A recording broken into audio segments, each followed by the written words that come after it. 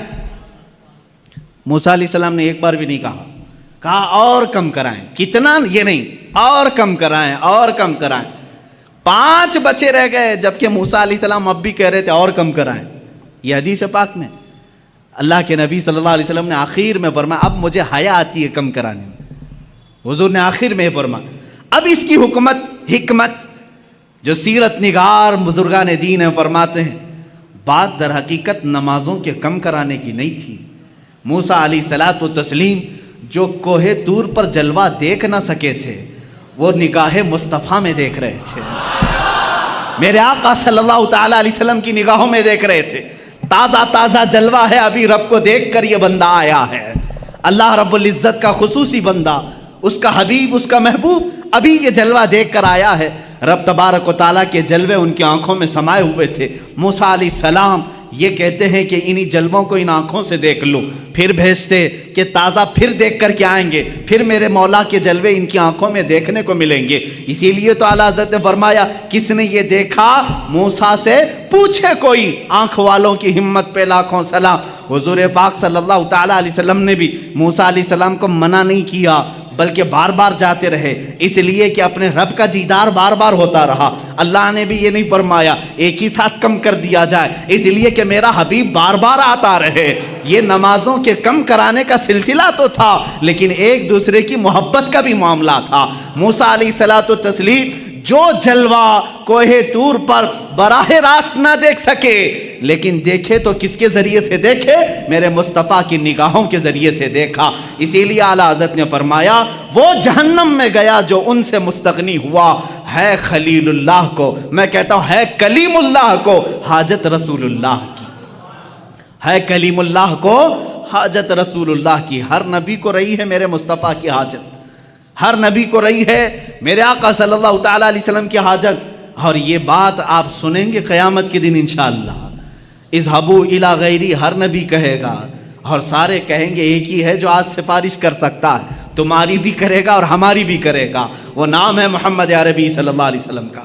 عزیزان گرامی وقار، مصطفیٰ کریم صلی اللہ تعالیٰ علیہ وسلم کی افضلیت پاک، ابراہیم علیہ السلام کو اللہ نے خلیل بنایا، لیکن اپنے نبی کو کیا بنایا؟ حبیب بنایا۔ اللہ کے رسول کیا ہیں؟ حبیب ہیں۔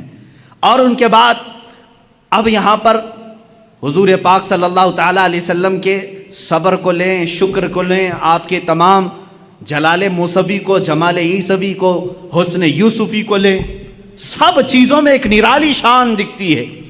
حسن کی بات آئی ہے تو عرض کروں، یوسف علیہ السلام کو حسن جو ہے معجزے میں ملا تھا۔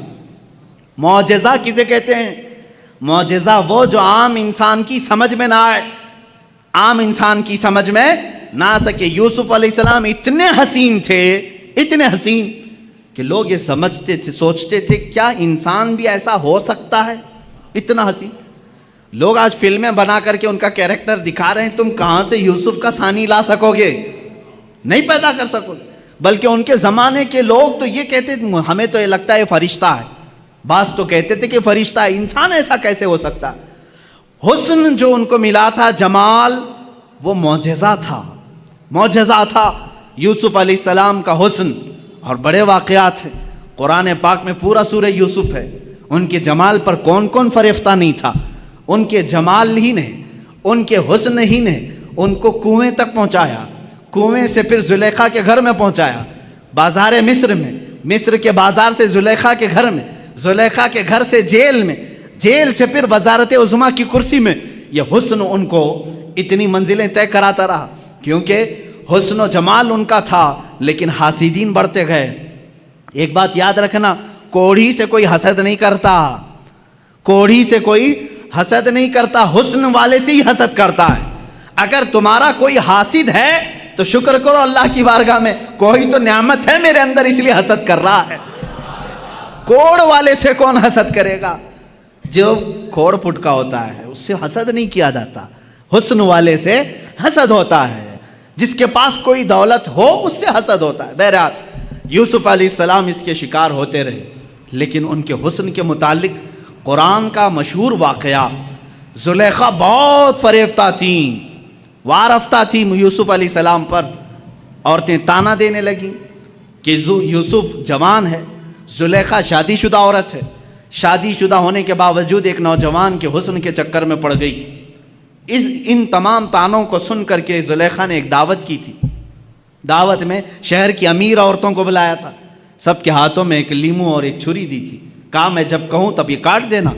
یوسف علیہ السلام کو سجا سنوار کر کے اس نے اس کمرے میں بلایا. جب وہ آئے تو یوسف علیہ السلام کمرے میں جیسے داخل ہوئے، زلیخا نے کہا اے عورتوں، اے بیبیوں، اپنے لیمو کاٹ دو. عورتیں وہ حسن یوسف کو پہلی بار دیکھ رہی تھی اور یوسف علیہ السلام کا جمال دیکھنے میں ایسے ماہ ہو گئیں، غرق ہو گئیں، ڈوب گئیں کہ لیمو چھوٹ گیا، انگلیاں کٹ گئیں، چاروں انگلیاں کٹ گئیں. تیز چاقو دیر ہوگی، سب کٹ گئی. یوسف علیہ السلام جب چلے گئے تب انہیں لگا ارے انگلیاں کٹ گئیں. مجھے یہ بتاؤ، یہ واقعہ آپ نے سنا تھا نا؟ قرآن کا واقعہ ہے، سورہ یوسف 12ویں پارے میں یہ موجود ہے، جا کر پڑھ لینا. یہ حسن یوسف ہے. لیکن آؤ حسن مصطفیٰ کے دربار میں. میرے آقا صلی اللہ تعالیٰ علیہ وسلم کا جمال کیا تھا؟ میرے آقا صلی اللہ تعالیٰ علیہ وسلم کے جمال کے متعلق خود میرے آقا فرماتے ہیں ان اخی یوسف اصبح وانا ملیح. یوسف علیہ السلام نہایت ہی گورے رنگ کے تھے. میرے آقا کی زبان سے پہلے سنتے ہیں نا حضور کا حسن کیسا ہے. یوسف علیہ السلام، حضور خود فرماتے ہیں میرے بھائی یوسف، کیونکہ سارے نبی آپس میں بھائی ہیں. حضور فرماتے ہیں میرے بھائی یوسف اجلی رنگت کے تھے اور اللہ نے مجھے گلابی رنگت عطا کی ہے. اجلی رنگت اور گلابی رنگت میں تھوڑا فرق ہے. اجلی رنگت جیسے ظاہر سی بات ہے، سورج جب دوپہر کے وقت آ جائے ہر کوئی اس پر نگاہیں ٹکا کر نہیں رکھ سکتا، دیکھ نہیں سکتا. ہے تو بہت اجلا لیکن دیکھنے کی تاب سب کی نہیں ہوتی. لیکن وہی رات کی ٹھنڈی وقت جب چاند طلوع ہوتا ہے، چاند کی بھی روشنی سفید ہے لیکن ٹھنڈک اتنی ہے کہ اس پر نگاہیں باندھ کر دیکھی جا سکتی.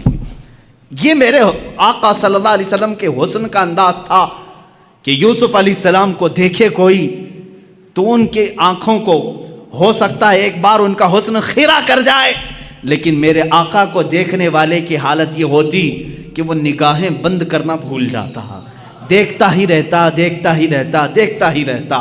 یہاں تک کہ ام معبد کے متعلق آپ نے سنا ہوگا، مدینے کے راستے میں رہنے والی ایک خاتون، وہ ہر گزرنے والے کی ضیافت کرتی تھی. اس راستے سے جو بھی گزرتا تھا اس کو اپنے گھر سے کھانا کھلاتی تھی، دودھ پلاتی تھی. ام معبد، یہ مکہ سے مدینے کے بیچ میں جو راستہ ہے وہاں گھر تھا ام معبد کا. ہجرت کا جب موقع تھا میرے آقا کا، حضور صلی اللہ علیہ وسلم اور حضرت ابوبکر اسی راستے سے گزر رہے، رات کا وقت تھا، ام معبد کا گھر آیا. حضرت ابوبکر نے کہا آقا یہ بڑی مہمان نواز عورت ہے، بہت اچھی ضیافت کرتی ہے، ایک رات یہاں رک جاتے ہیں. اللہ کے نبی وہاں رک گئے. ام معبد نے دیکھا مہمان آئے. اتفاق ایسا، ام معبد کہتی ہے میری زندگی میں پہلی رات ایسی آئی تھی جب میرے گھر میں دودھ کا ایک قطرہ بھی نہیں تھا، کچھ بھی نہیں تھا. جو بکریاں تھی وہ ان کے شوہر چرانے کے لیے لے گئے تھے، نہیں لائے، 2 دن 3 دن کے بعد آتی تھی. آج ایسا تھا کہ ایک بوڑھی بکری جو ہڈیاں نکالی ہوئی تھی اور پیٹ اندر جا چکا تھا، تھن سوکھ چکے تھے، وہ چوکھٹ کے پاس بندھی ہوئی تھی. ام معبد نے استقبال تو کیا، آ جاؤ قیام کرو، لیکن کھانے کے لیے میرے گھر میں کچھ بھی نہیں ہے. حضور پاک صلی اللہ تعالیٰ علیہ وسلم نے فرمایا اے ام معبد اگر تم اجازت دے دو تو یہ گھر کے باہر بندھی ہوئی بکری سے میں تھوڑا سا دودھ دوہ لوں، دودھ نکال لوں. ام معبد نے کہا اگر یہ دودھ دینے کے لائق ہوتی تو میرے گھر میں کیوں رہتی، دوسری بکریوں کے ساتھ چرنے کے لیے جا چکی ہوتی. حضور پاک صلی اللہ تعالیٰ علیہ وسلم نے فرمایا تم ہمیں اجازت دے دو، بکریوں کا دودھ نکالنا ہمارا کام ہے. اللہ کے حبیب صلی اللہ تعالیٰ علیہ وسلم سے اس نے کہا اگر قطرہ 2 قطرہ مل جائے تو نکال لو، اگر قطرہ 2 قطرے مل جائیں تو دوہ لو. مصطفیٰ کریم صلی اللہ تعالیٰ علیہ وسلم